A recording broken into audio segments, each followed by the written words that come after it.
Keto and Krime, Keto and Krime. We uncover the grime on Keto and Krime. Keto and Krime, Keto and Krime. Now is the time for Keto and Krime.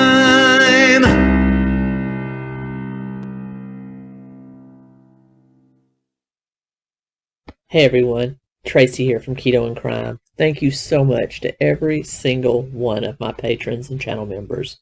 You make this possible. And you're one of the reasons I do this. And I thank you from the bottom of my heart. And if I haven't said it before, thank you. I'll sing it. Thank you. Thank you for hanging in there with me and letting me geek out, not making fun of me like a lot of other people do, because I like weird stuff about crime and dark history. Thanks, everyone. Hey, everyone. Welcome to Keto and Krime. Today, I've got a very special video for you. My research on Martin Bormann for the next Third Reich video is taking a little bit longer than I expected, but I did want to go ahead and get this one out to you. This is something that's very close to my heart, and that is people that battle with their weight. I know you've seen me do plenty of videos. I'm on another weight loss journey right now, which shows I have only been moderately successful in my life. I think I've got the right attitude and the right formula now, but anyway, but the struggle continues. Yes, my St. Patty's Day decorations are still up. They will be switching very soon, but for now, I'm still appropriating Irish culture. So please, please, please, just be patient. I know many of you, rightfully so, get upset if I'm a holiday behind, but it will soon be switching over to Easter and spring. So, with that being said, we're going to dive into a very, very controversial subject, and that is the use of medical means to lose weight.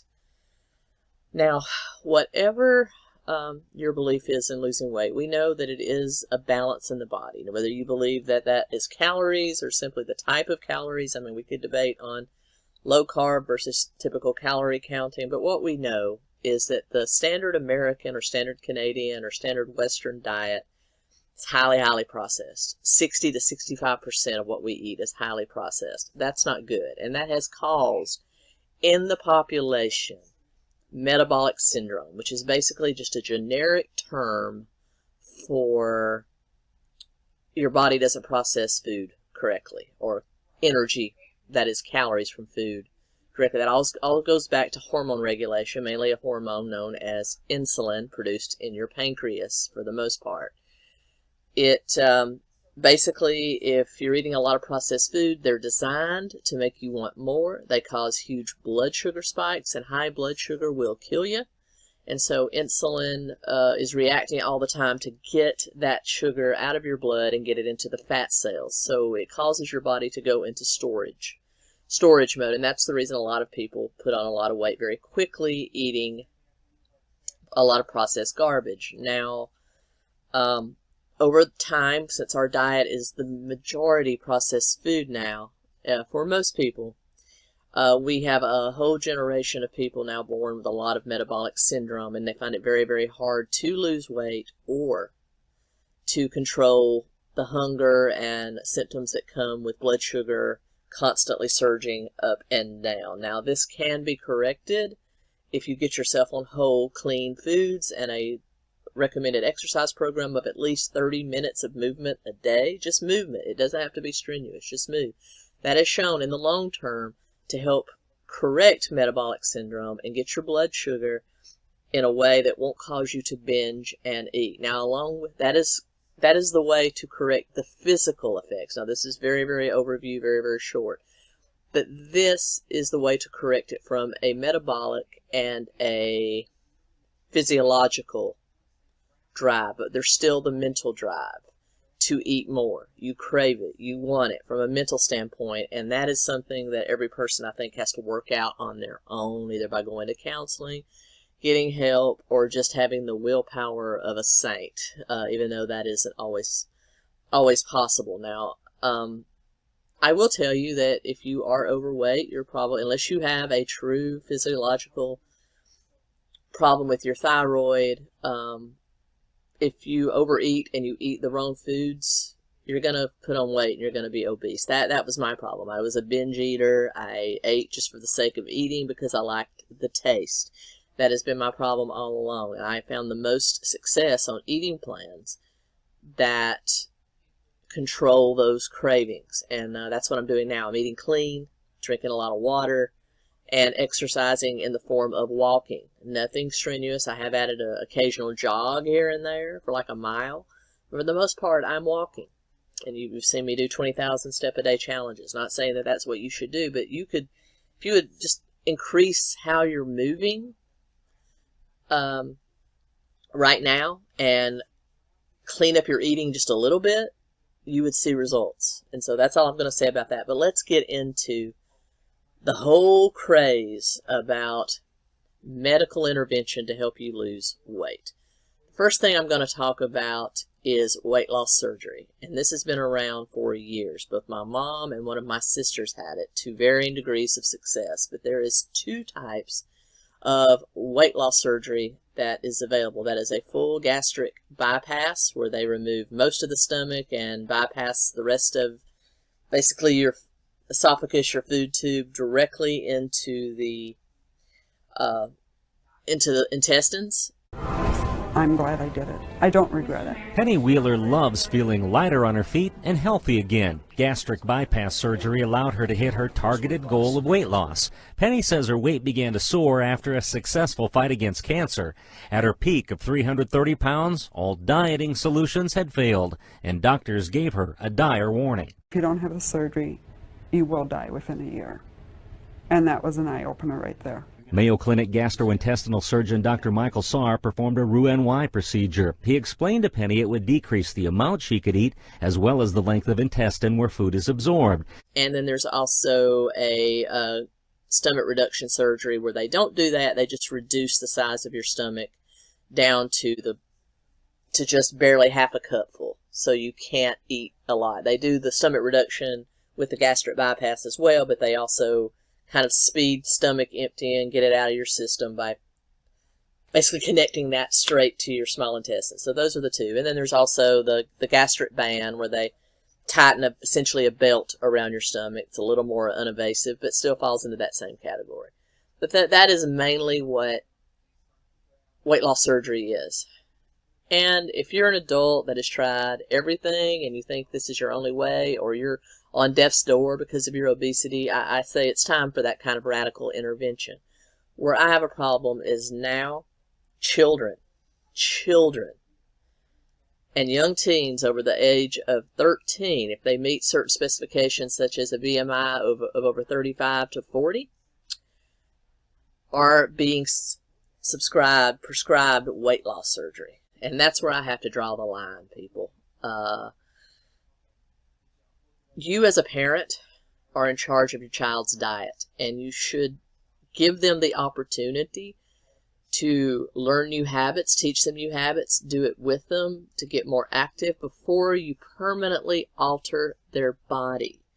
These weight loss surgeries radically change the way your body operates, and there's side effects from nausea to something called dumping syndrome, where you eat something that is high sugar, high fat, and it immediately comes back up or comes out the other end. You don't need me to describe that to you.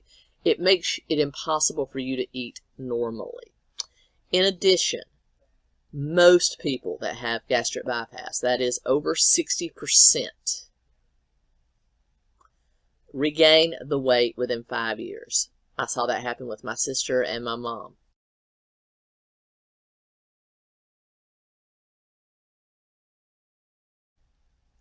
Because it doesn't address this. It is a tool that you can use, but it doesn't address that. And so my whole reasoning why I'm talking about this is to make it known that the new pediatric and bariatric surgery guidelines have come out, and they are now allowing children to be put under the knife to correct obesity that could probably be corrected by diet and exercise. Seriously. I understand we have a lot of children out there now with type 2 diabetes. I understand if they're at death's door, okay, of course, do the surgery. But why? Why would you permanently alter a child's body? He also explained it would not all be smooth sailing. Like Dr. Saar said, I'll do the surgery, but you have to do everything else afterwards, which I did. Regular exercise is a must. She also had to make radical changes to how and what she eats. Some changes dictated by her newly sensitive digestive tract. Milk gets me sick. You know, like I was not lactose intolerant before the surgery, but I am now. Vitamins and calcium supplements are now necessary to fill nutritional deficits. Patients on heart medications or immunosuppressive drugs need to be monitored more closely. Dr. Saar says nearly half his pre-bypass patients struggle with depression. To help them correct a problem that could probably be corrected by other means. That's my first problem. My second problem is now a whole new class of drugs have come out. I'm sure you've seen commercials for Ozempic and Wegovy. People. They are new drugs put out. They both have the same active ingredient, semaglutide, which basically they're both put out by the manufacturer Novo Nordisk. One is for Wegovy is FDA approved for weight loss. Ozempic is FDA approved to treat type 2 diabetes. Just type 2 diabetes, but it is being prescribed now off-label for a side effect of weight loss. But basically how these work is that the active ingredient, semaglutide, basically acts as a hormone or a GLP-1 receptor in your body that basically slows down your stomach's emptying. So just like gastric bypass limits the amount of food that you can eat in a very small stomach pouch, and then in the full gastric bypass, shoves it right on into the small intestine. This, basically, when you eat something, it slows down the digestion and the way it leaves the stomach. So you stay fuller longer and basically helps control blood sugar, control the spikes. It's a more regulated emptying and allows your insulin to kind of calm down and therefore helps correct metabolic syndrome. And it Wegovy and the diabetes drug Ozempic work. These new medications that have come out, what do they actually do in the body? These new medications are analogs of naturally occurring hormones that your body makes. When the food goes through your intestines, those cells in the intestine makes these hormones, and the hormones go to the brain and say you're full. That's what we're putting in a pen, and we're just giving patients a little more of that fullness hormone. So the new medication is saying, all right, you've eaten enough. You've eaten enough, and it does so. has been proven very, very effective for lowering blood sugar counts for type 2 diabetics, and a side effect of it is the weight loss. Well, when pharmaceutical companies see that they've got something that really works, they decide to, hey, let's market it again. So they simply took Ozempic, slapped a new name on it under the case of Wegovy, and at a higher dosage, and prescribed it for weight loss. And so now you've got these two drugs. One, it's the exact same active ingredient, one for type 2 diabetics, one for weight loss. And now people are absolutely going bonkers for them. Celebrities are used it, celebrities like Mindy Kaling, one of the Kardashians. I mean, all these people are using these drugs to lose a casual amount of weight.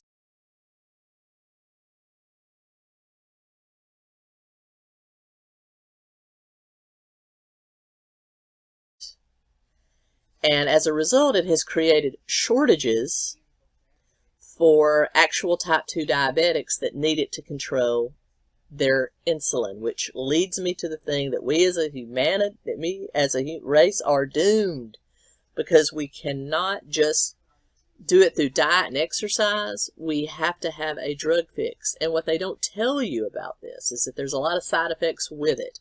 Nausea, vomiting. You can't just eat what you want to eat. It goes along with a reduced calorie, healthy eating plan.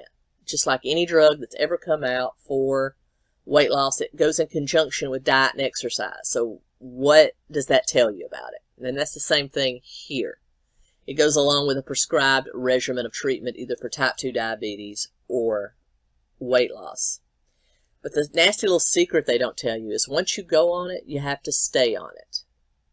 Most people find that they regain the weight or they have blood sugar problems if they come off of it. It's a once-a-week injection, and you basically start at the lower dose and they gradually move you up to the higher dose, but you're pretty much on it for the rest of your life, barring, at least in the type 2 diabetics, yeah, pretty much on it the rest of your life. Weight loss, I live with a medical professional who works in research, and she has seen trials where they do regain most of the weight as soon as they come off of it. So, yeah. It's not a permanent fix. What is a permanent fix is fixing this up here, whatever issues you have with food, and controlling what you eat. And why are you doing this? Because I see the writing on the wall. This is going to become mainstream treatment now for weight loss, and it's eventually going to be prescribed to the kids. Can't we just leave the kids alone? Kids do not need weight loss surgery. Kids do not need a drug to help them lose weight.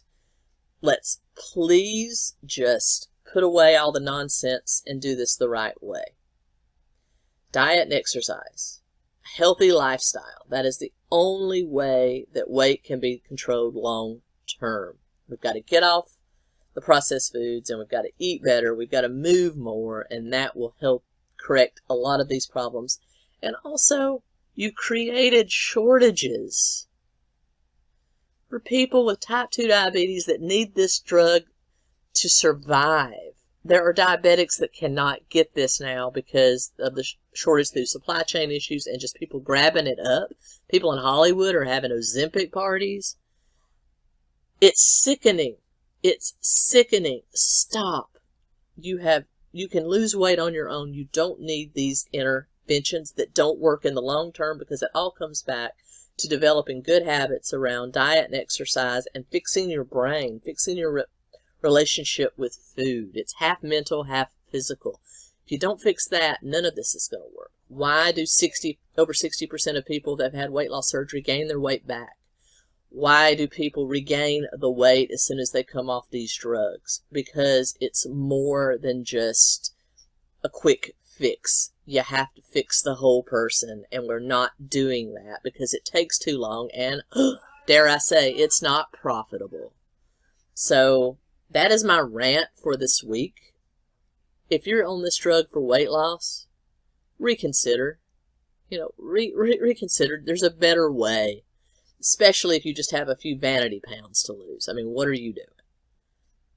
But anyway, that is kind of my overview of what's going on and how I see this progressing. It's just like everything we're doing to kids nowadays that is irreplicable. We got kids getting tattoos. We've got kids changing their gender, and this is just another facet of that. We're not even going to be human in 100 years.